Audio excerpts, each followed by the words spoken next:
Hello everyone, welcome back to another lecture of electric charges and fields, class 12 physics, lecture number 22. So today's discussion is uh, importance of Gauss law and application of Gauss law number 1. Before this, in the previous video, there were numericals based on electric flux and Gauss law regarding open surfaces and closed surfaces. So after having numericals, now let us go to importance of Gauss law. आज मैं importance of Gauss law discuss करने जा रहा हूँ और कुछ application Gauss law का है ना बच्चों। गॉस लॉ का एप्लीकेशन में क्या करना पड़ता है? In the application of Gauss law हम क्या करना है? इलेक्ट्रिक फील्ड निकालना है। इलेक्ट्रिक फील्ड निकालने का एक आसान तरीका है गॉस लॉ, इसलिए गॉस लॉ हमारे सिलेबस में इम्पोर्टेंट हो जाता है।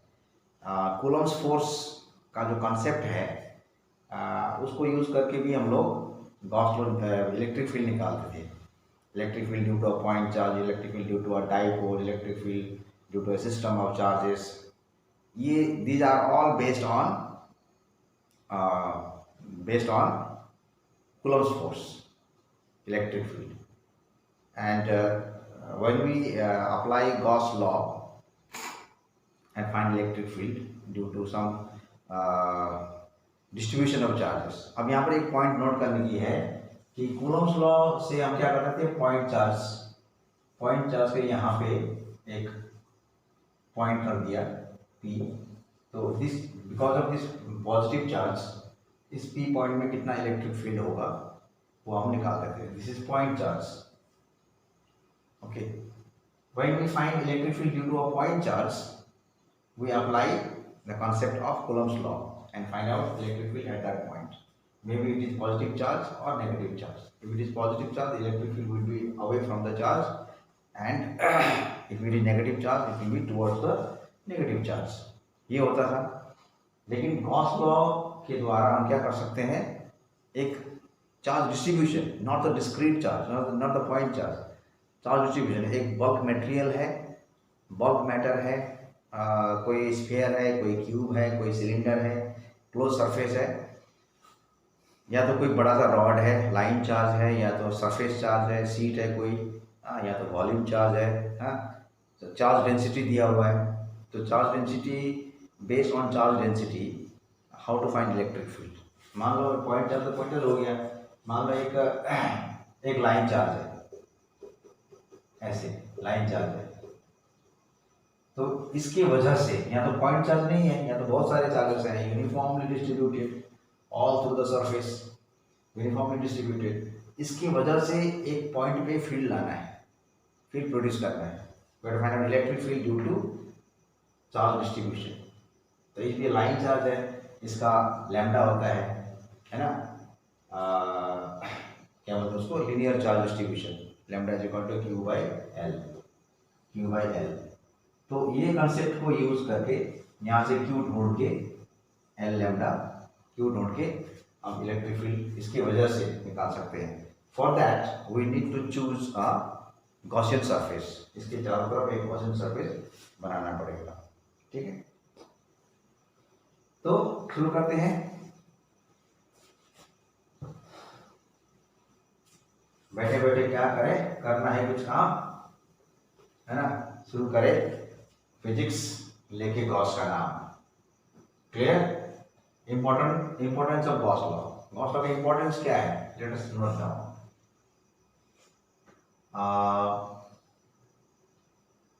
फॉर अ क्लोज्ड सरफेस, ये इंपॉर्टेंस है, हाँ, close surface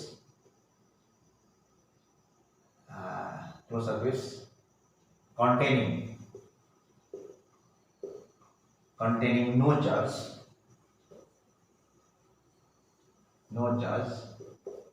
the electric flux through the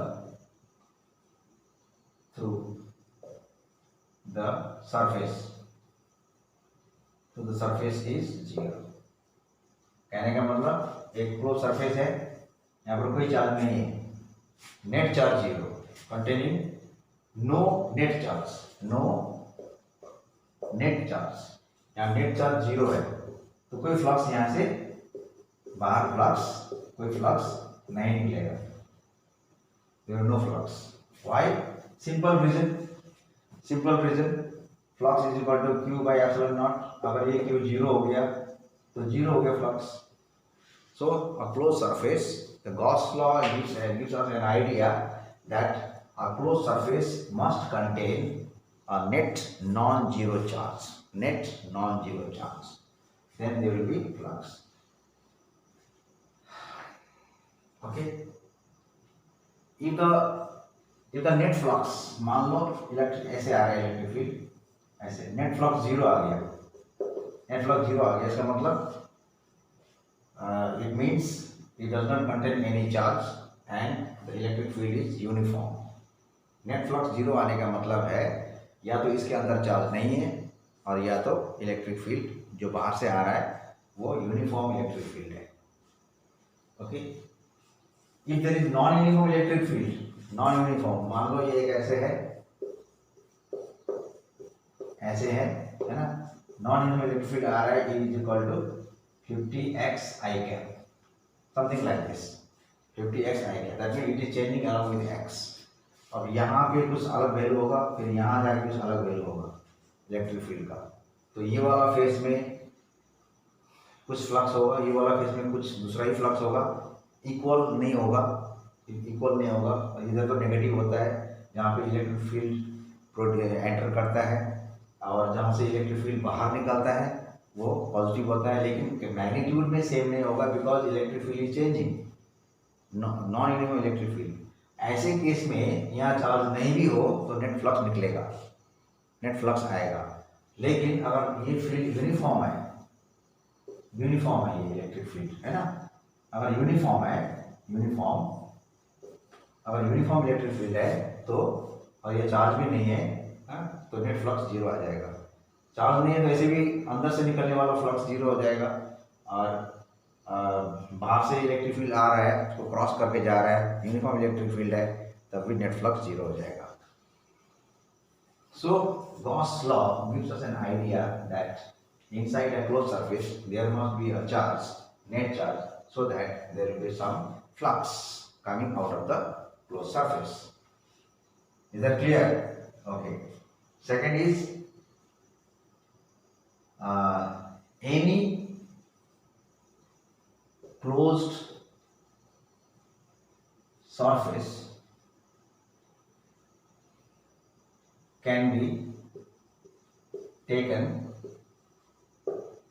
as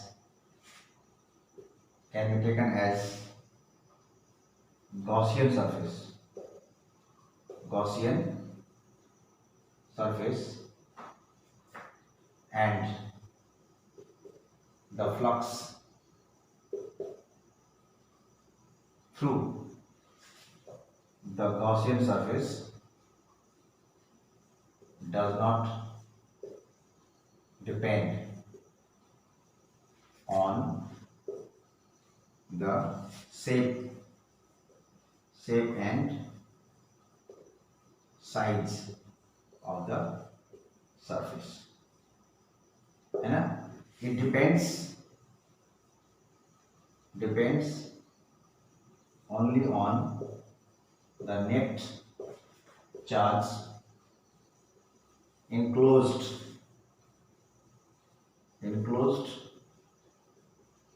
within the surface. Please try to understand my handwriting. My handwriting is too bad. Okay, but I want to explain that any closed surface can be taken as Gaussian surface around a charge, around a point charge or around a charge distribution. एक surface ले लिया, उसके अंदर में कुछ भी नहीं है तो फायदा क्या होगा.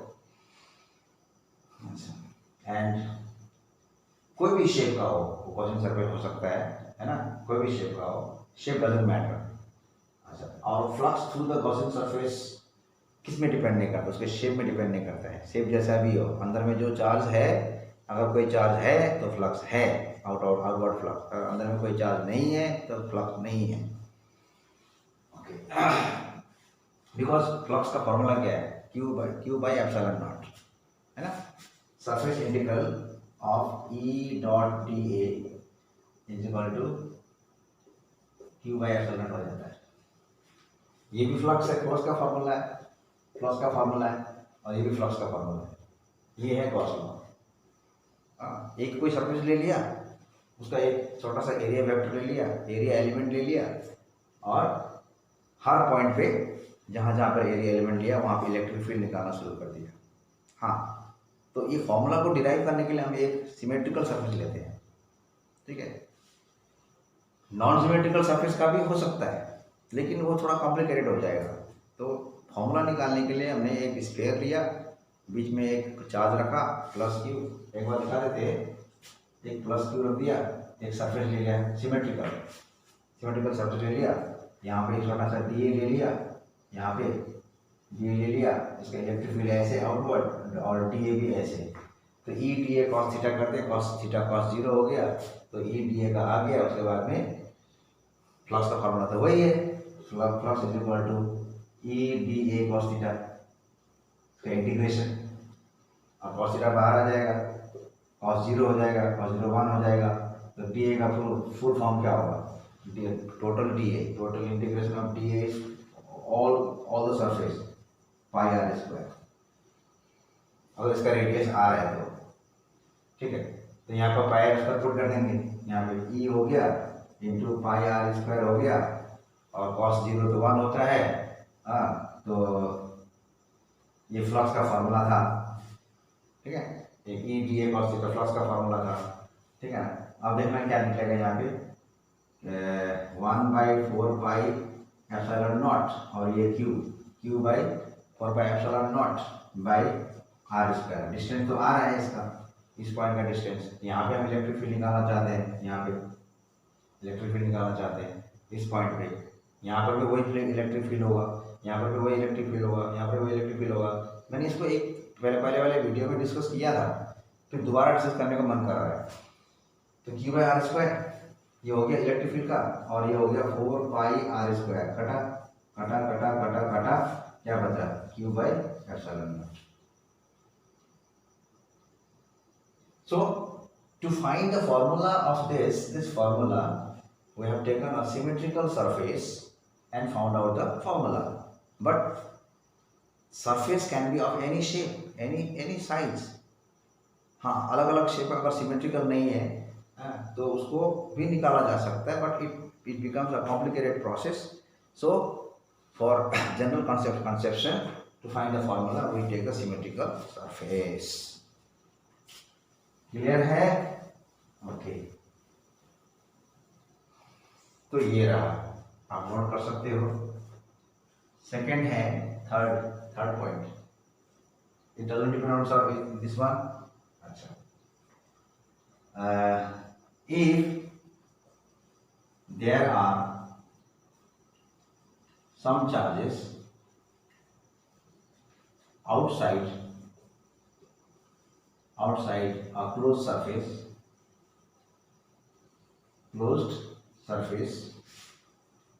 and some charges inside it, तो क्या होगा बताओ। मान लो एक सरफेस ऐसा है, ठीक है, ऐसा है, यहाँ पे +3Q है, यहाँ -2Q है, समथिंग लाइक दैट, अच्छा -Q है, चलो -Q है, यहाँ पे +4Q है। तो इस पॉइंट पे, मान लो इस पॉइंट पे हमें इलेक्ट्रिक फील्ड निकालना है। किसकी वजह से होगा इलेक्ट्रिक फील्ड? इसकी वजह से यहाँ होगा, इसकी वजह से भी होगा। That means electric field is due to all the charges. Remember this, electric field due to all the charge distribution. ये चार्ज डिस्ट्रीब्यूशन है, एक पर्टिकुलर पॉइंट यहाँ डिस्ट्रीब्यूशन है। हाँ, तो this electric field is due to all the charges outside or inside, but electric flux crossing the surface is only due to inside one, not the outside one. इस surface के अंदर जो charge है उसकी वजह से इलेक्ट्रिक फ्लक्स होगा, लेकिन इलेक्ट्रिक फील्ड दोनों की वजह से होगा, है ना। If there are some charges outside the closed surface and some charges inside it, the total electric field at a given point is due to all the charges both inside and outside, okay, outside, but the net electric flux through the closed surface is only due to the net charge enclosed within the surface. कुछ charge बाहर है, कुछ charge अंदर है, तो electric field दोनों की वजह से होगा, और लेकिन electric flux will be only due to the charge inside the surface. हो गया, these are the important. एक और इम्पोर्टेंस है, कहाँ लिखूं? एक और importance, number 1, this is number 1, number 2, number 3, number 4 यहाँ लिखता हूँ, number 4. It is very easy to find electric field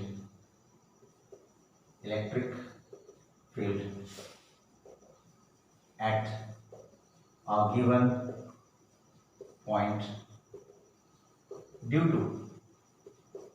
to a charge distribution.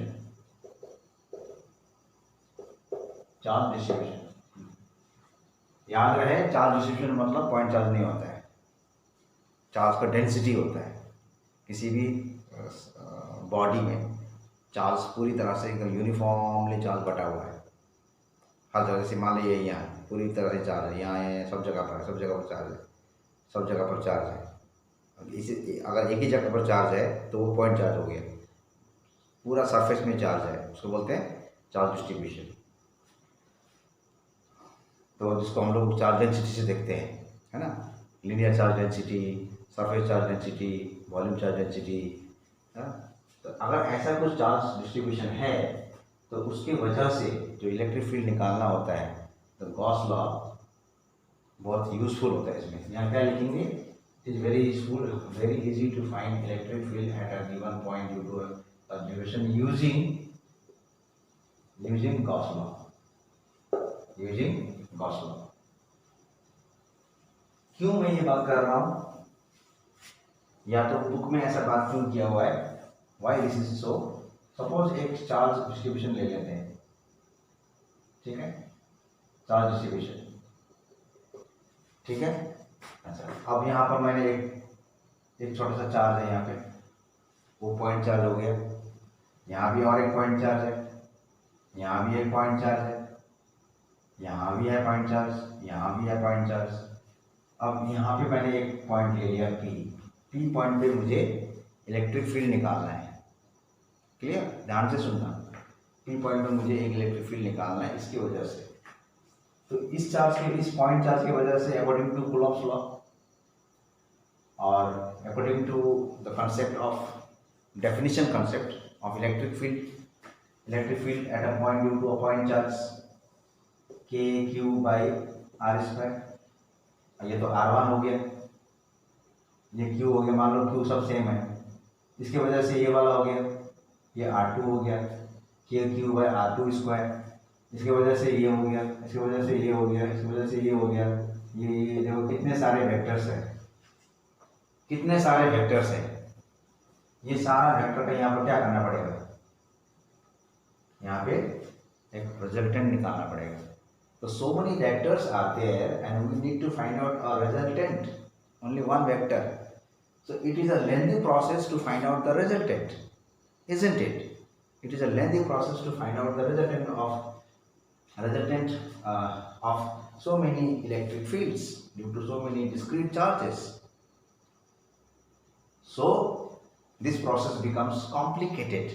So by using Gauss law, we can find out electric field at a point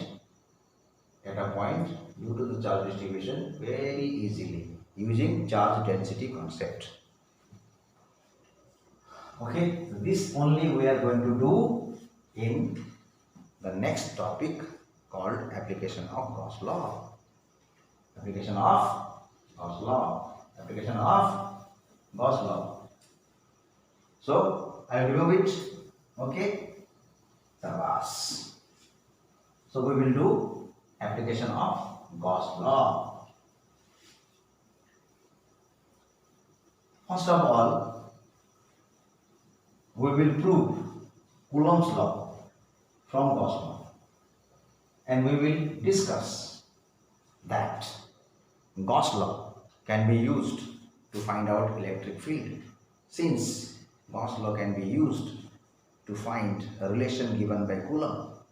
And if we can find the relation given by Coulomb, means Coulomb's force, then why not we can find electric field due to Gauss law. So first of all, we will prove that Coulomb's law can be obtained from Gauss law. So derivation. Derivation of Coulomb's law from Gauss law. देखो, दो scientist के बीच में fight हो गया, coulomb ने बोला मैंने तो अपना लॉ बनाया है भाई, तो गॉस बोलता है तुम्हारा क्या लॉ है, तुम्हारा लॉ तो मैं निकाल दूंगा, मैं अपना तरीका अपना के मैं गॉस का लॉ निकाल दूंगा। तो लग गया दोनों में लग गया। गॉस बोलता है चलो निकालो, कैसे निकालते हो, तो कूलम्ब बोलता है देखता जा मैं निकाल दूंगा, ऐसे बोलते हैं। ओके, ऐसे ही बोलता होगा ना, मैं ऐसा सोच रहा हूँ, इस तरह से सोच के कर, इस तरह का मतलब थिंकिंग पैदा हो जाता है कि whenever we write we find a law of some scientist by using the law of another scientist, that means they are in conflict, ऐसा लगता है। ओके, तो गॉस लॉ क्या कहता है, गॉस लॉ ये कहता है, ठीक है, यहाँ पे मान लो एक पॉइंट चार्ज है, मैंने पॉइंट चार्ज लिया, any kind of charge distribution, point charge, line charge, surface charge, volume charge, किसी की चार्ज की वजह से हम गॉस लॉ अप्लाई कर सकते हैं। We can apply Gauss law to find electric field due to any kind of charge, point charge, line charge, surface charge, volume charge. Okay, point charge ले लिया मैंने, अब यहाँ से ये इसका रेडियस हो गया, यहाँ पे मैंने एक छोटू एक एरिया एलिमेंट ले लिया, जिसका डायरेक्शन, वेक्टर का direction perpendicular to the surface and outward. Remember, for a close surface the area vector direction is normally outward. यहाँ पे मैंने एक, मान लो ये Q1 है, यहाँ पे मैंने एक Q2 रख दिया, positive, there will be force of repulsion, है ना, ये इसको इधर खींचेगा, नहीं ऐसे तो होता है ना, ये उधर उसको उधर पुश करेगा, ये इधर पुश करेगा, बात एक ही हुआ ना, ये this is a force and this is also force, है ना। मान लो ये force on 1 due to 2, force on 2 due to 1, force on 1 due to 2, force on 2 due to 1, ये हो गया। पहले हम फोर्स निकालते हैं, उसके बाद इलेक्ट्रिक फील्ड का फॉर्मूला क्या है, force by charge. Clear? Now we have to consider a point charge plus q1 placed at the center of a sphere. It is called Gaussian surface sphere of radius r. Okay. On the surface a small area element dA is taken. Okay. Achha. Now dA is perpendicular to surface and electric field due to plus q1 is also perpendicular to surface. ये बात समझ में आई? कितना समझ में आया? Consider a point charge plus q1 placed at the center of a sphere Gaussian surface of radius r. On the surface, a small area element dA is taken, and dA is perpendicular to the surface, and electric field due to plus q is also perpendicular to the surface. Okay. That means flux is going to be EA cos 0 degree. EA cos 0 degree at that flux crossing the small area. Okay. But before that, we will find out the force, repulsive force between Q and Q2.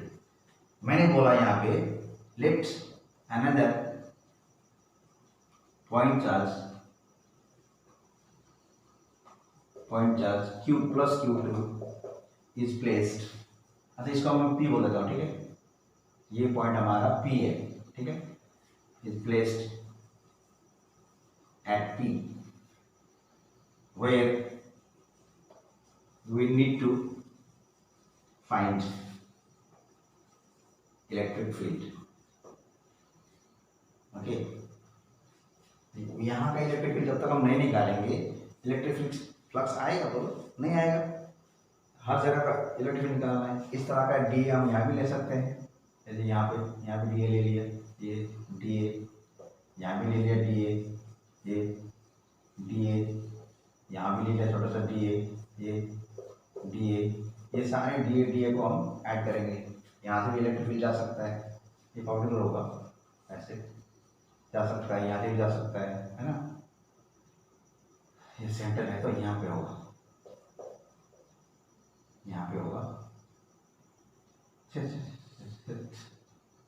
यहाँ पे ऐसे, और ये यहाँ पे ऐसे। Normal और the surface passes to the centre, ऐसे। ये ऐसे ही दिखाने के लिए बस, हाथी के दांत दिखाने के और खाने के और, ये खाने के दांत है, ये सब दिखाने के दांत है। हाँ, सिर्फ दिखा दिया और लिखा इसके बारे में। अच्छा, let another point charge plus q2 is placed at P where we need to find out electric field. अच्छा, इलेक्ट्रिक फील्ड निकालने से पहले हम फोर्स निकालते हैं। इलेक्ट्रोस्टैटिक फोर्स ऑफ रिपल्सन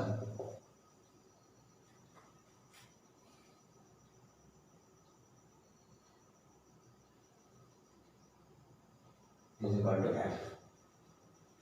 मान लीजिए फॉर्मूला नहीं किया है, फॉर्मूला नहीं चाहिए, दोनों तो सेम होता है। अच्छा, इसको ऐसे लिख देते हैं, F12 is equal to F21 is equal to F vector modulus okay. इसको हमने F मान लिया। अब इस F का फॉर्मूला आपको निकाल के दिखाना है कि K Q1 Q2 by R square. अगर ये निकाल दिया इसका मतलब हो गया।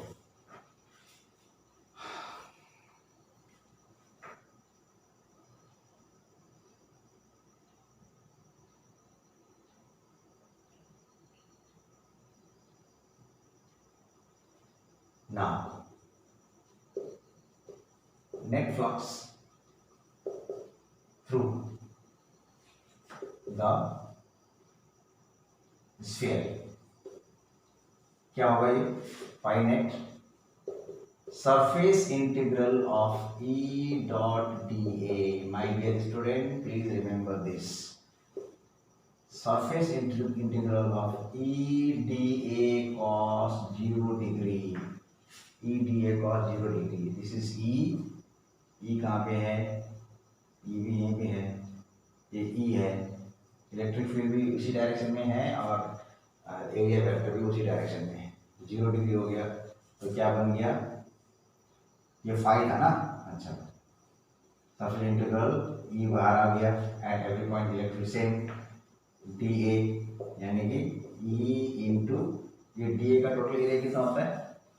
इसका टोटल एरिया होता है 4 pi are square. 4 pi are square. 4 pi are square. तो 4 पाई आर स्क्वायर. ये हो गया फ्लक्स फ्रॉम द डेफिनेशन. अच्छा, अब क्या करेंगे? Using Gauss law. Using Gauss law, क्या था? Phi net equals to Q by epsilon. Which Q? Q2 या Q1? Which Q? Q enclosed.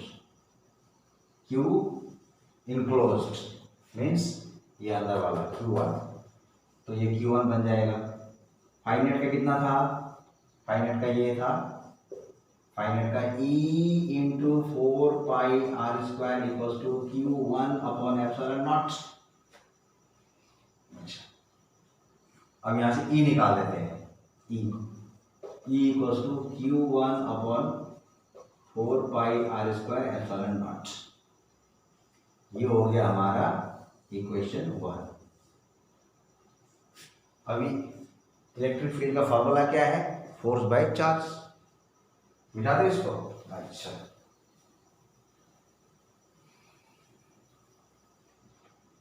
From the definition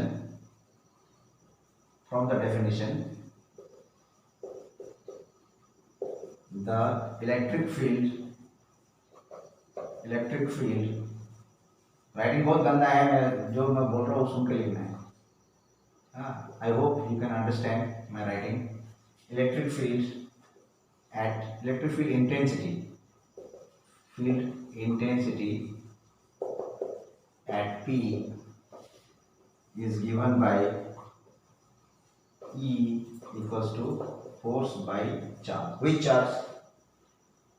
force किस पे लग रहा है? इसके वजह से P पॉइंट में फोर्स किस पे लग रहा है? Q2 पे, है ना. Q2 यहाँ पर रखा है. Q2. तो इस E का वैल्यू यहाँ पुट कर देते हैं. बस आ गया हमारा. Therefore फ्रॉम ये इक्वेशन 2 हो गया. फ्रॉम इक्वेशन 1 एंड 2 क्या मिलेगा? इसको यहाँ बैठा दो. F upon Q2 equals to Q1 by 4 pi epsilon naught r square. Then F equals to Q1 Q2 upon 4 pi epsilon r square. क्या यही था Coulomb's law? This is Coulomb's law. This is Coulomb's law. Law for force of repulsion, for electrostatic force, for electrostatic force. आई बात समझ में? Understood? Clear? और एक बार देखो. Plus Q at the center, the sphere, Gaussian surface,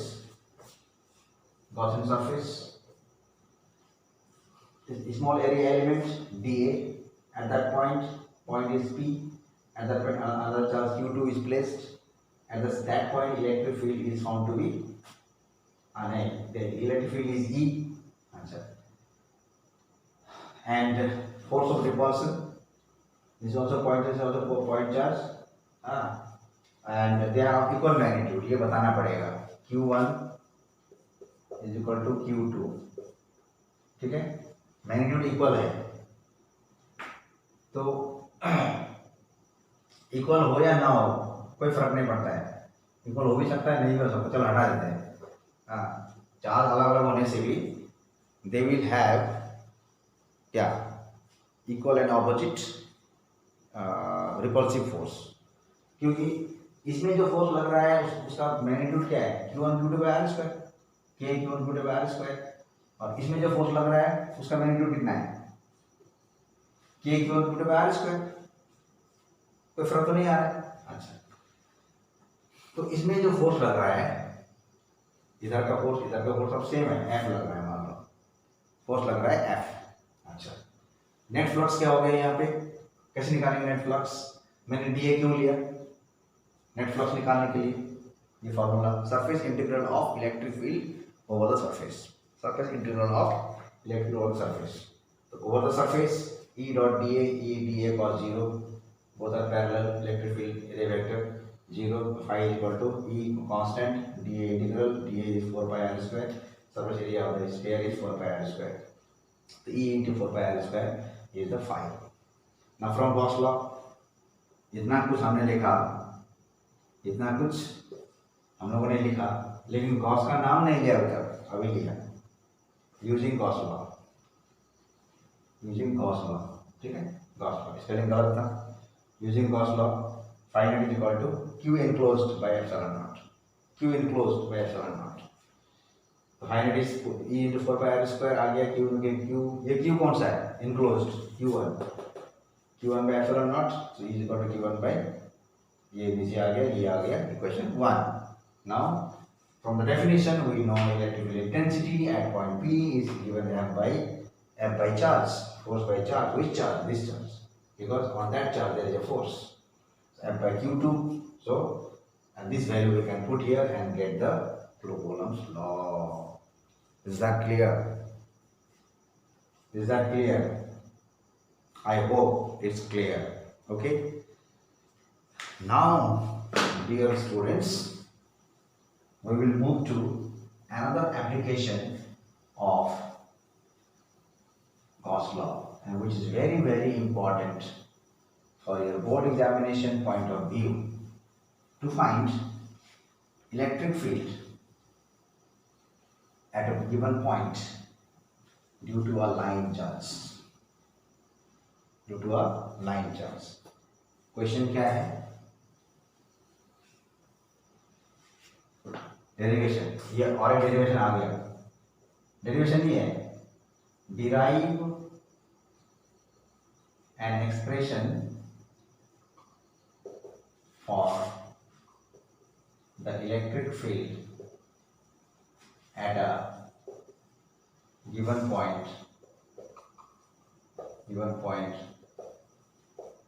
due to a line charge having linear charge density lambda and total charge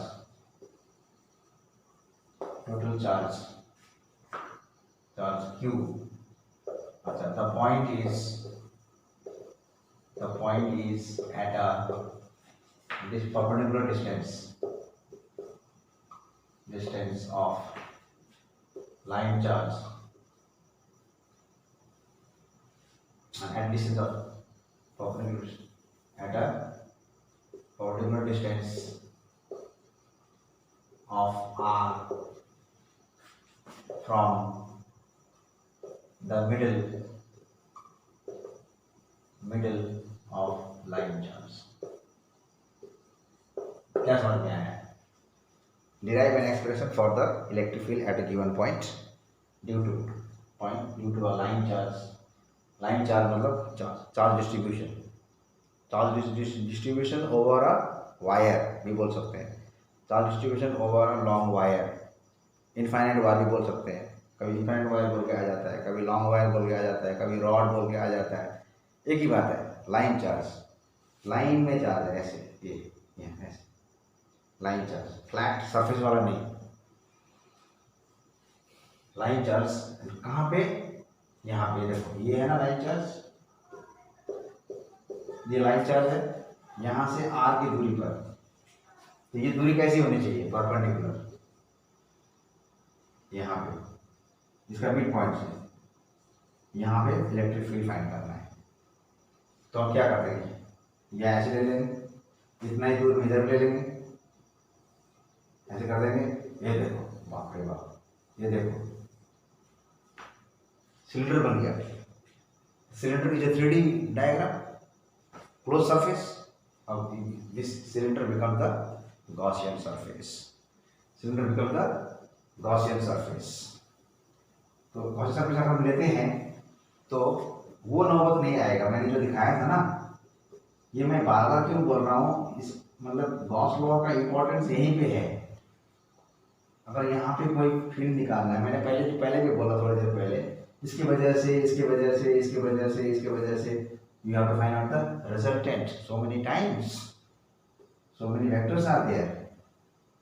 तो इस complications को avoid करने के लिए, to avoid this complications, we will draw a Gaussian surface so that the line charge becomes the axis of the cylinder, okay, and the surface around it, इसके चारों तरफ जो सरफेस है, कर्व सरफेस, वो एक सिलेंडर बन जाएगा, ठीक है। तो एरिया वेक्टर को लेकर के, फ्लक्स को निकाल के इलेक्ट्रिक फील्ड निकाल देंगे। Okay children, let's do. ये हो गया, मिटा देता हूं, लिख लिया क्वेश्चन, क्या डेरिवेशन करना है, to derive an electric field at a point due to a line charge. Okay, तो सॉल्यूशन हमारा स्टार्ट होता है यहाँ पे, suppose the line charge is this, drawing must be very clear and quite big, okay, at this distance we need to find out, ज़्यादा बड़ा हो गया, यहाँ पे r डिस्टेंस पे हमें निकालना है इलेक्ट्रिक फील्ड, उतना ही डिस्टेंस में हम इधर भी कर, इधर भी सिमेट्रिक, हाँ ये भी एक पॉइंट हो सकता है, तो ये ऐसे कर दिया, ये ऐसे कर दिया, ऐसे कर दिया, तो ये ऐसे कर दिया, ये हो गया क्लोज सरफेस, ये ठीक है। अच्छा, क्लोज सरफेस, ये भी क्लोज है, इसका एरिया वेक्टर नीचे की तरफ, इसका एरिया वेक्टर,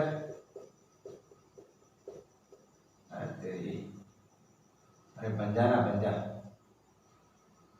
जा रे, हाँ ये हो गया एरिया वेक्टर, छोटा सा डी ए वेक्टर, इस तरह यहाँ भी आ सकता है, नहीं बनाते, चलो इलेक्ट्रिक फील्ड ऐसे,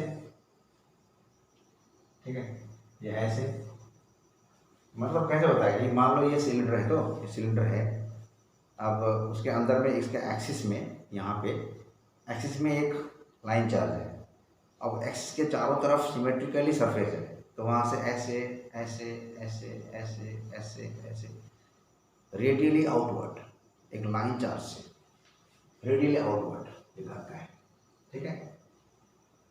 तो ज़्यादा कुछ दिखाने की जरूरत नहीं है, यहाँ पे सिर्फ एक इलेक्ट्रिक फील्ड ऐसे करके दिखा देंगे, रेडियली आउटवर्ड है and it is normal when electric field comes out of the cylinder on the surface. मान लो ये सिलेंडर है, ये अंदर से इलेक्ट्रिक फील्ड निकल के आ रहा है ना, यहाँ सरफेस में इलेक्ट्रिक फील्ड क्या होगा, परपेंडिकुलर, और परपेंडिकुलर क्यों होगा उसका भी रीजन है, अगर टेंजेंशियल हो गया, पैरेलल हो गया, तो चार्ज फ्लो करेगा, okay, and this charge is not flowing, this is electrostatics, this is electrostatics.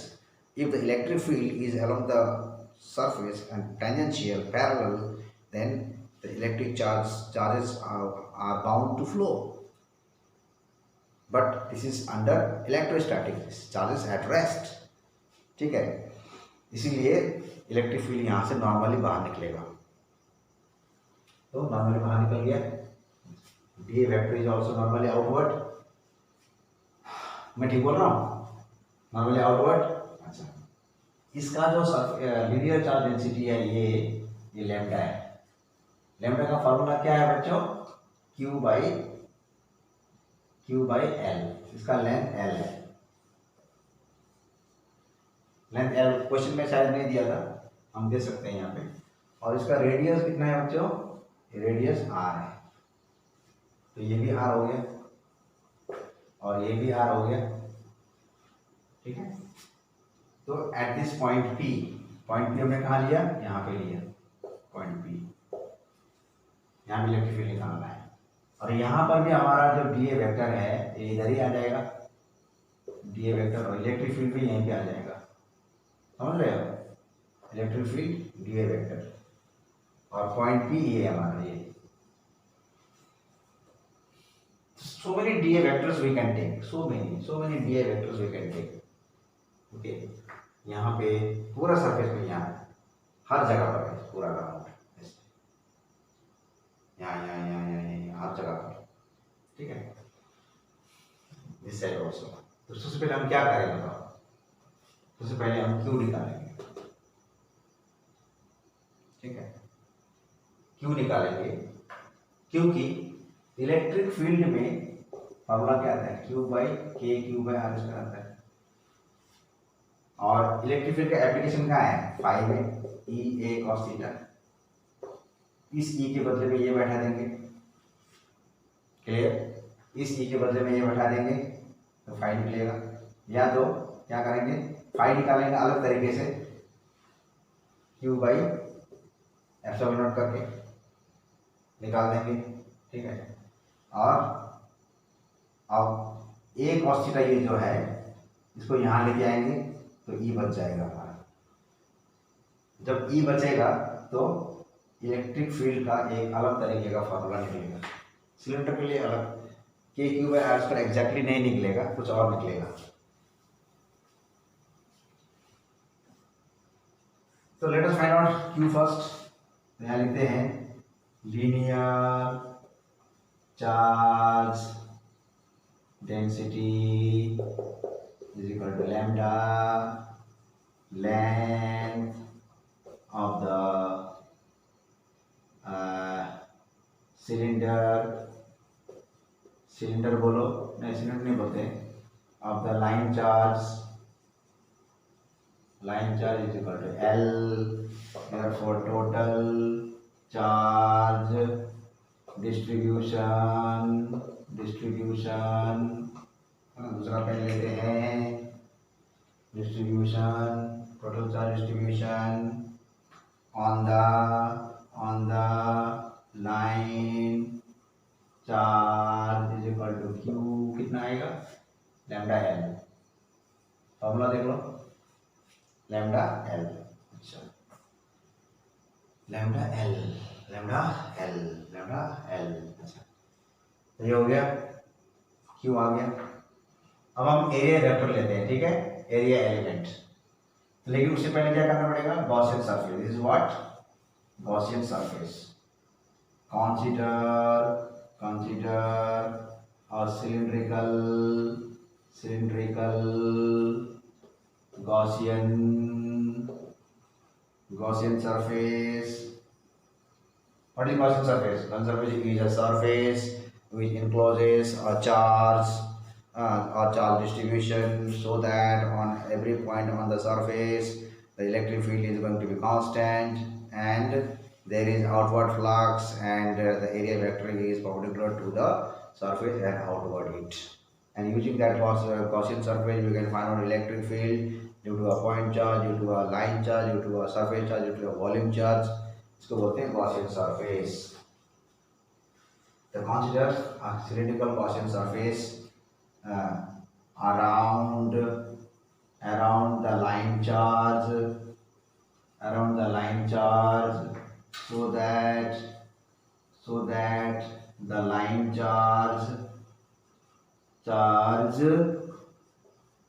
passes through the axis of the cylinder, I am giving you the full notes, full derivation. इसमें तो cylinder, cylinder से आ गया axis से। अच्छा, तो let P be a point,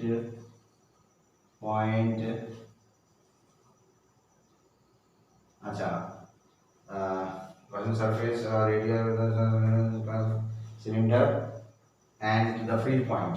अच्छा, यहाँ लिखा था let P be a point on the curved surface of the cylinder where we need to find electric field due to line charge। ये हुआ, बड़े लंबे लंबे लिख रहे हैं ना हम लोग, ऐसा ही लिखना होता है। Clear? Line charge density lambda, length of the charge L, total charge distribution Q is equal to lambda L on the cylindrical Gaussian surface around the line charge, so that the line charge passes through the axis of the cylinder. PB or any point on the curved surface of the cylinder where we need to find out electric field due to line charge. Okay. फिर let करते हैं, let D A be a small area element on the CS curved surface perpendicular to the surface, area vector से total ले लिया और perpendicular भी हो गया। अच्छा, the electric field at P due to at P नहीं, at all points on the, इतना गंदा हैंडराइटिंग हो रहा है ना, क्या बोले, on the curved surface is constant। ठीक है, ऑल पॉइंट में इलेक्ट्रिक फील्ड कांस्टेंट होगा, क्योंकि ये सिमेट्रिकल है, देखो सिमेट्रिकल। अच्छा, कांस्टेंट ये हो गई। अच्छा, अभी net flux through the cylinder. अच्छा, यहाँ पे देखो area vector downward, electric field कैसे, ये ऐसे है ना, ऐसे इलेक्ट्रिक फील्ड राइट एंगल, यहाँ पे नहीं होगा फ्लक्स, इलेक्ट्रिक फील्ड ऐसे जा रहा है, ये लाइन है, ऐसे इलेक्ट्रिक फील्ड ऐसे ऐसे, फिर यहाँ से ऐसे ऐसे, जैसे मान लो ये यहाँ से ऐसे जा रहा है इलेक्ट्रिक फील्ड, ऐसे फिर ऐसे फिर ऐसे फिर ऐसे, ऐसे नहीं जा रहा है इलेक्ट्रिक फील्ड, ऐसे इलेक्ट्रिक फील्ड नहीं जा रहा है, ठीक है, ऐसे जा रहा है। तो यहाँ पे 90 डिग्री थीटा, और यहाँ पे भी ये एरिया वेक्टर इलेक्ट्रिक फील्ड ऐसे जा रहा है, ठीक है, यहाँ पे इलेक्ट्रिक फील्ड ऐसे जा रहा है इलेक्ट्रिक फील्ड, तो यहाँ पे थीटा 90 डिग्री। क्लियर? तो net flux through the cylinder is through its curved surface only, therefore phi net equals to surface integral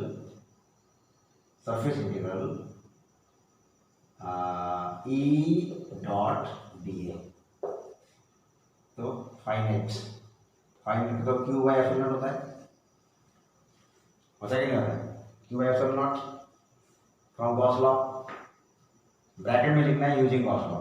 E is equal to, E तो कांस्टेंट है, सबसे इंटीग्रल डी ए, तो Q by epsilon naught, this is Gauss law, GL for Gauss law. E तो E निकालना है हमको, electric field निकालना है, ई का वैल्यू नहीं पुट करेंगे अभी। इसका कितना हो गया डी ए, ये डी ए कहाँ पे है, डी कहाँ पे, curve surface, remember curve surface, that means curve surface of cylinder is what, curve surface is what, 2 pi r h, that means 2 pi r l, 2 pi r l, length, l is the length, so 2 pi r l,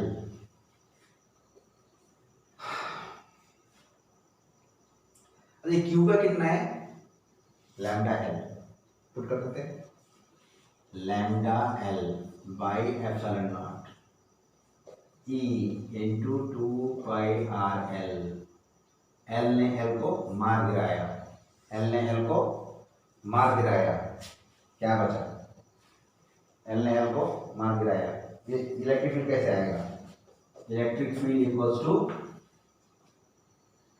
lambda upon 2 pi r epsilon naught. This is the electric field at a point due to a line charge, where lambda is the linear charge density and r is the distance of the field point from the line charge, and the rest are constant. So E is equal to lambda by 2 pi r epsilon naught, and this is performed in air. In air.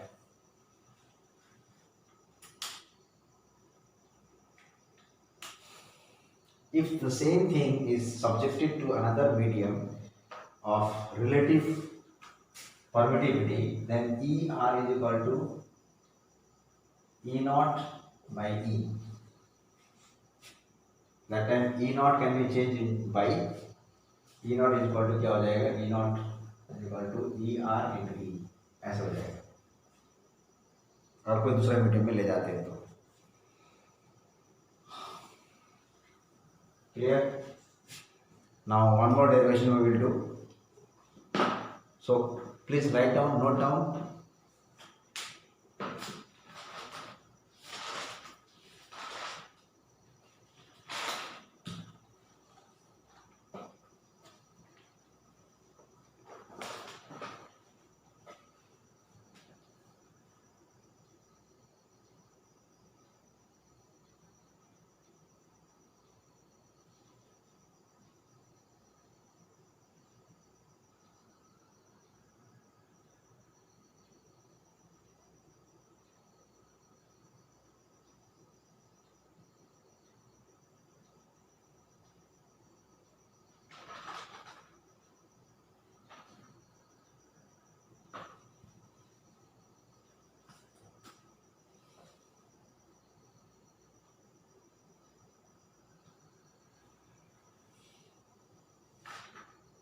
Okay,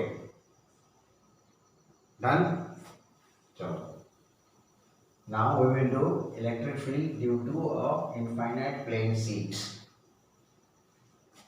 where in charged infinite plane sheet, charged वाला plane sheet charge है, इसका मतलब क्या हुआ, इसका दोनों तरफ का चार्जेस है, इलेक्ट्रिक फील्ड दोनों तरफ हो सकता है, ठीक है. तो लिखेंगे इलेक्ट्रिक फील्ड, दूसरा पॉइंट, हाँ second question, second derivation, electric field at a point at distance r from a uniform, from a plane sheet of uniform surface charge density sigma.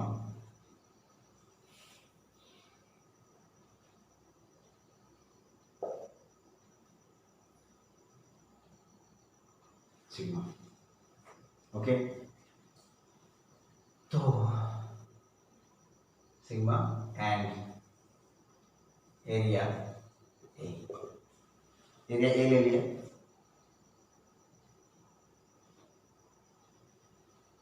अच्छा ये हो गया।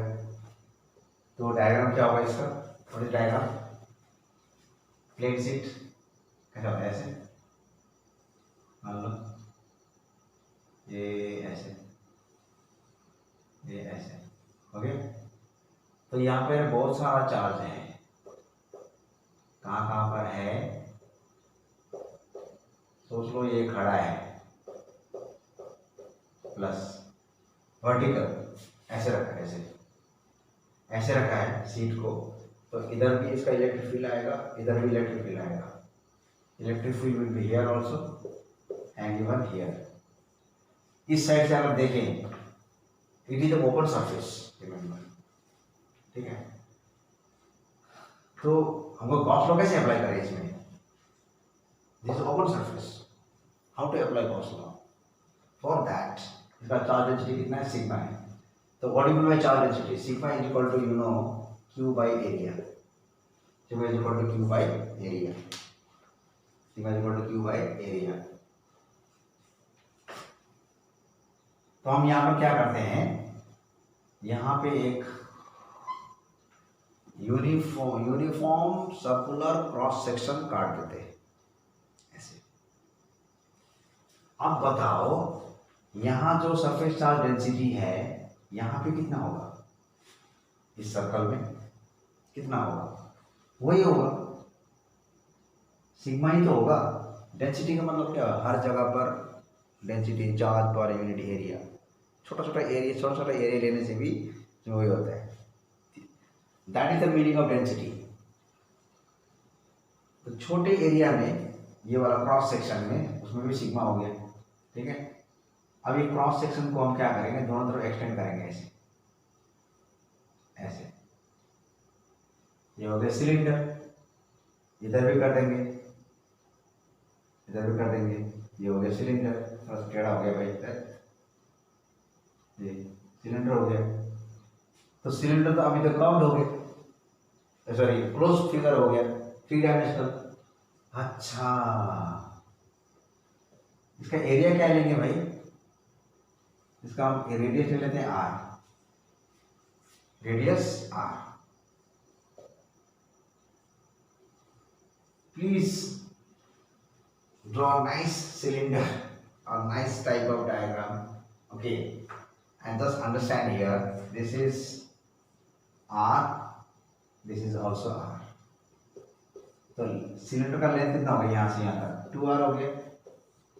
From the seat at a distance of R there is a point P where we need to find out electric field। Same kind of point, suppose P dash is also can be supposed as supposed to be on the other side, distance of R, and its surface charge density is sigma। That means this cylinder, देखो ध्यान से, this cylinder has enclosed a charge given by sigma। समझ में आ रहा है कि नहीं आ रहा है? मैंने एक सर्कुलर क्रॉस सेक्शन काटा, यहाँ से एक सिलेंडर लिया, यहाँ से एक सिलेंडर लिया, मतलब मान लो यहाँ दिखा रहा हूँ मैं, ये एक चार्ज सीट है, ये वाला, ठीक है ना, चार्ज सीट है, इधर भी चार्जेस है सरफेस में, इधर भी चार्जेस है, यहाँ भी इलेक्ट्रिक फील्ड हो सकता है, यहाँ भी इलेक्ट्रिक फील्ड हो सकता है। अच्छा क्योंकि electric field is away from the charge, positive charge, यहाँ मैंने बीच में एक गोल सा छेद कर दिया, सर्कुलर क्रॉस सेक्शन। तो छेद मतलब इमेजिन किया कि हम मान लो एक गोल अगर करते, गोल यहाँ पर करते, एक सर्कुलर होल बनाते और वहाँ से एक सिलेंडर को, मान लो एक सिलेंडर है, सिलेंडर को अंदर घुसा देते, तो सिलेंडर यहाँ से घुसता, इधर निकलता, और इसकी इस छोटे से सर्कल के अंदर जो भी चार्ज डेंसिटी है वो चार्ज डेंसिटी इसके अंदर हो जाता, यहाँ से घुसा दिया, तो उस सर्कल के अंदर जो भी चार्ज डेंसिटी होता इसके अंदर हो जाता। That means this cylinder has now enclosed a charge given by charge density is equal to Q upon A, where Q is the total charge total charge per unit area charge density, total charge per unit area charge density, इसके अंदर जो charge है वो ये है sigma, उसका value Q by ए, यानी कि सिलेंडर के अंदर अभी चार्ज है, सिलेंडर की जब क्लोज सरफेस उसके अंदर एक चार्ज है तो बनता है ना गॉस लॉ, है ना, गॉस लॉ तो बनता ही है, उससे फ्लक्स निकलेगा, राइट वर्ड फ्लक्स। यहाँ पे इलेक्ट्रिक फील्ड इधर, यहाँ से शुरू होगा इलेक्ट्रिक फील्ड ऐसे, ठीक है, और यहाँ से इधर शुरू हुआ, यहाँ इलेक्ट्रिक फील्ड इधर, समझ में आ रहा है, समझ में आ रहा है। अच्छा, इसका एरिया वेक्टर भी इधर होगा, ए वेक्टर, इलेक्ट्रिक फील्ड भी इधर ही, इसका एरिया वेक्टर इधर, जैसे हमने न्यूमेरिकल्स किया था सिलेंडर वाला, सेम वही सोचना है। और यहाँ पे क्या होगा बेटा, यहाँ पे अगर कोई एरिया, छोटा सा एरिया एलिमेंट लेते हैं तो यहाँ पे एरिया वेक्टर परपेंडिकुलर और इलेक्ट्रिक फील्ड ऐसे, तो कोई गुंजाइश नहीं है, 90 डिग्री हो रहा है, यहाँ पे कोई गुंजाइश है नीचे, यहाँ पे भी कोई गुंजाइश नहीं है, यहाँ पे भी वही चीज़ है। कहाँ लिख दूँ, कहाँ लिख दूँ, ये तो आर है, कहाँ लिख दूँ, कहाँ लिख दूँ, छोटा सा ये लिख देता हूँ ऐसे, एरिया वेक्टर, बस एरिया वेक्टर का डायरेक्शन दिखा दो, ये इलेक्ट्रिक फील्ड इधर, एरिया वेक्टर नीचे, angle 90 degree, no flux on the cross surface, flux is only through the cross section of the cylinder, समझ आ रहा है ये क्रॉस सेक्शन। अच्छा, now consider a small cross section, circular cross section, small circular cross section on the charged plane। अच्छा, एक minute थोड़ा सा लैंग्वेज को मिलाना पड़ेगा ना, small circular cross section of radius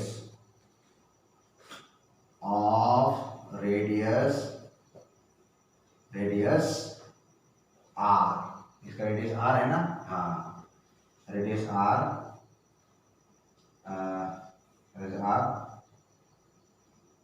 at the center of the charged plane sheet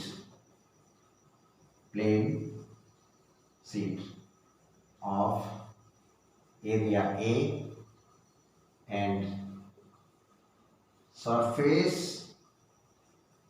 charge density sigma is equal to q upon area, q upon area का formula है, and on this charge distribution, continuous charge distribution, there was already a video lecture, you can go back towards the previous video lectures, you can find out the sigma is equal to q by a।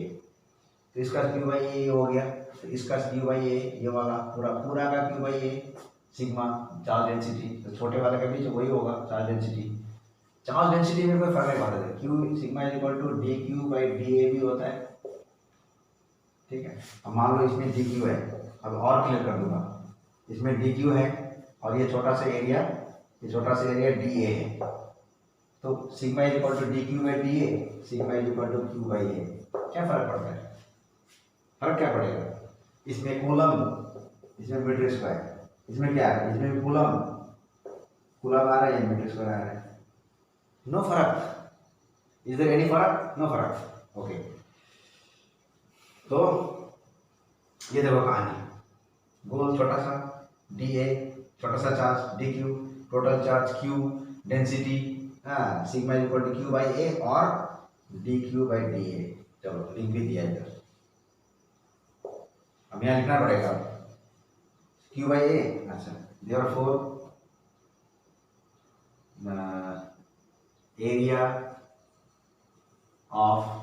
area of small cross section is equal to dA charge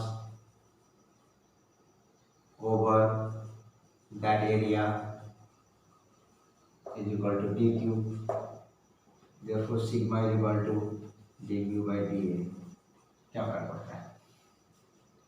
sigma आ गया, sigma आ गया, तो यहाँ से dq आ जाएगा, sigma dA box it. अब लेते हैं Gaussian surface. consider a Gaussian surface, a cylindrical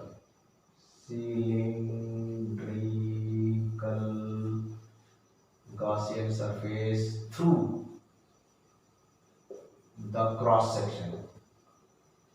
ये मेरा अपना लैंग्वेज है, हाँ, जैसे भी करके उसको समझाना है। Cross section, consider a cylindrical Gaussian surface through the cross section so that its two flat ends are at a distance of r from the seat। Seat से r की दूरी पर, could I explain? इतना लिखने से काफी है। From the seat, therefore length of the cylinder is equal to 2r। Clear? Therefore net flux is equal to flux through flat surface। याद रखना, फ्लक्स थ्रू, सिर्फ ये जो फ्लैट सरफेस है इसके थ्रू फ्लक्स जा रहा है, बाकी के थ्रू फ्लक्स नहीं जा रहा है। राइट एंगल में है ना। अच्छा, तो क्या आ जाएगा ये? Surface integral S E dot D ए, सरफेस इंटीग्रल एस ई यहाँ बाहर आ गया, डी ए हो गया, है ना। वेयर डी ए इज, इसका एरिया टोटल कर देते हैं। यहाँ पे एक छोटा सा डी ए मान लेते हैं, छोटा सा डी ए, छोटा सा डी ए मान लिया, इंटीग्रेट कर दिया, छोटा सा डी ए मान इंटीग्रेट कर दिया। अच्छा, क्योंकि हम क्या करते हैं, ई ए कॉस थीटा, टोटल एरिया को पहले लिख देते हैं। एक्चुअली वो नियम नहीं है, एक छोटा सा डी ए लेते हैं, इंटीग्रेट कर देते हैं, टोटल एरिया आ जाता है। ओके, टोटल डी ए कितना है इसका एरिया हो जाएगा पाई आर स्क्वायर, और इसका भी एरिया हो जाएगा पाई आर स्क्वायर, है ना। तो 2 pi are square plus pi are square, 2 pi are square, both the flat surface है ना। अब ये इलेक्ट्रिक फील्ड पॉजिटिव, याद रखना, एरिया वेक्टर इधर, इलेक्ट्रिक फील्ड भी इधर 0 डिग्री, एरिया वेक्टर इधर, इलेक्ट्रिक फील्ड भी इधर, प्लेन सीट है, इधर भी चार्ज, इलेक्ट्रिक फील्ड, ये हो गया E into 2 pi are square. अब हमें क्या निकालना है? E निकालना है ना। नेट फ्लक्स का और एक फॉर्मूला क्या है बच्चों? Q नेट, Q इनक्लोज कर देते हैं, इनक्लोज्ड बाई एप्सिलॉन नॉट। चलो शुरू हो जाओ। Q इनक्लोज क्या होगा? DQ, इनक्लोज तो DQ है, तो DQ कर देते हैं,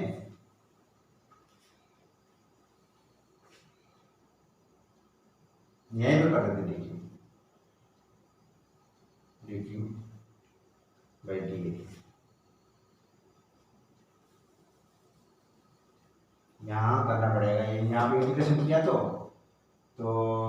करना पड़ेगा यहीं पे करना पड़ेगा integration DQ by epsilon naught, integration DQ by epsilon not, total search करना है।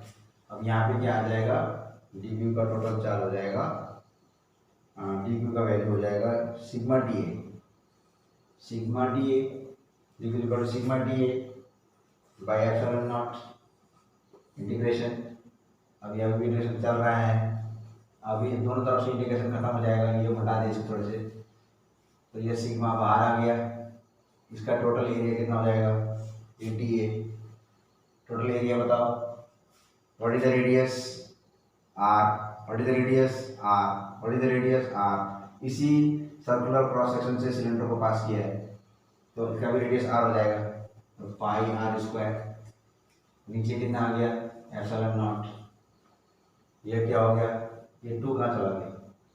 अच्छा ई, इसका एरिया कितना हो जाएगा, इसका area pi are square, pi are square, pi are square, pi are square, 2 pi are square, 2 pi are square. किसने किसको मान गिराया, ये काटा, तो E इक्वल टू कितना हुआ बच्चों, सिग्मा अपॉन 2 एप्सिलॉन नॉट। ठीक है, sigma upon 2 epsilon naught. Is this the answer. तो हम नीचे लिखते हैं E is equal to sigma upon 2 epsilon naught. This is the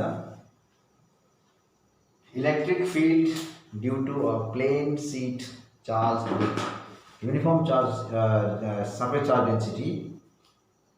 Okay, yes, so this is the electric field.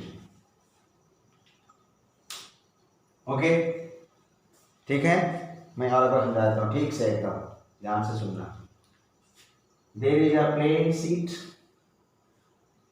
having charge distribution, uniform charge distribution. This is not a point charge. Okay, total charge is Q, charge distribution is sigma, surface charge density sigma is equal to Q by A. अच्छा, we have to find out at distance r there is a point P, you can take another point P dash also, दोनों का field एक साथ निकलेगा। अच्छा, r distance पे है, यहाँ पे हमें इलेक्ट्रिक फील्ड निकालना है ड्यू टू प्लेन शीट। तो हमने क्या किया, अब पूरा प्लेन शीट का, एक प्लेन शीट तो ओपन सरफेस है, we can not apply Gauss law, we need a close surface. अच्छा, अब क्लोज सरफेस अगर करेंगे तो इसके चारों तरफ अगर स्क्वायर बना देते हैं तब भी तो नहीं होगा, है ना, सिमेट्रिकल नहीं होगा। We have to draw some Gaussian surface which is symmetrical about the charge.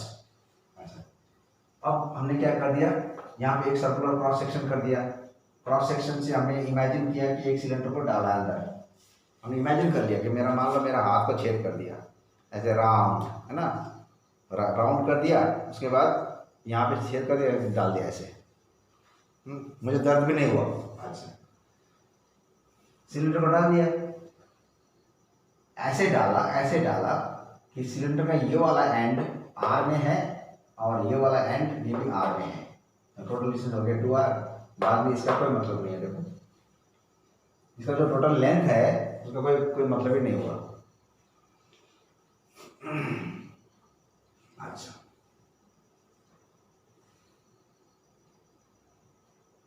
तो लास्ट में देखा कि एक प्लेन शीट की वजह से सिग्मा बाय 2 एप्सिलॉन नॉट होता है, यहाँ पे आर वोट कुछ नहीं आ रहा है। अच्छा, तो ये बना दिया, तो इसका ये जो सर्कुलर क्रॉस सेक्शन है, इसका जो सरफेस चार्ज डेंसिटी कितना होगा, dq by dA, if it is dq, if it is dA small area and over that area small charge is dq, then dq by dA you can write q by a or dq by dA, it is same thing, surface charge density है। तो ये सारा कहानी लिख दिया, sigma equal to q by a, और फिर यहाँ भी लिख दिया ये area, small area of cross section dA, charge is dq, then sigma equal to dq by dA, dq equal to sigma dA। अच्छा, then consider a cylindrical Gaussian surface, cylindrical surface through the cross section, so that it can enclose small charge which is dq। अच्छा, इसने कम से कम dq तो enclose किया ना भाई, dq तो enclose किया इसने। अच्छा, section so that its two flat ends are at a distance of r from the sheet, because the flat end है ये वाला flat end मतलब सर्कुलर एंड, वो r की दूरी पर है, इधर भी ये लिख दिया, length of the cylinder 2r, इसका कोई मतलब नहीं है बाद में। अच्छा, नेट फ्लक्स किसकी वजह से, net flux only through the flat surface of the cylinder, तो फ्लक्स थ्रू फ्लैट सरफेस, तो नेट फ्लक्स का फार्मूला क्या है, according to Gauss law, total flux equals to total charge by epsilon naught. तो इस सिलेंडर के अंदर total charge कितना है, dq है, पूरा की बात नहीं कर रहा हूँ मैं, इसके अंदर dq है, नीचे एप्सिलॉन नॉट ETA, ये डी ए ये तो बता दिया, D Q is equal to sigma D A and D A is pi are square, this is small cross section, epsilon naught E is equal to ये इसका D A का कितना हो जाएगा, इधर का पाई आर स्क्वायर इधर का pi are square 2 pi are square, ठीक है। अगर ये शीट सिर्फ एक तरफ चार्ज है, सीट जो है ना, ये सीट जो है ना, ये सीट जो है ना सिर्फ इस तरफ चार्ज है, इस तरफ नहीं है। मान लो ये सीट है, मेरा हाथ, मेरा हैंड एक सीट है, इस तरफ चार्ज है, इस तरफ चार्ज नहीं है, ठीक है। तो क्या होगा, sigma sigma by epsilon not ही हो जाएगा बस।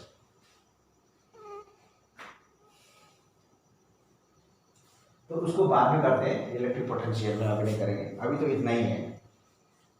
तो sigma into pi are square by epsilon naught into E into 2 pi are square, because this area and this area together, then E is equal to sigma by 2 epsilon naught.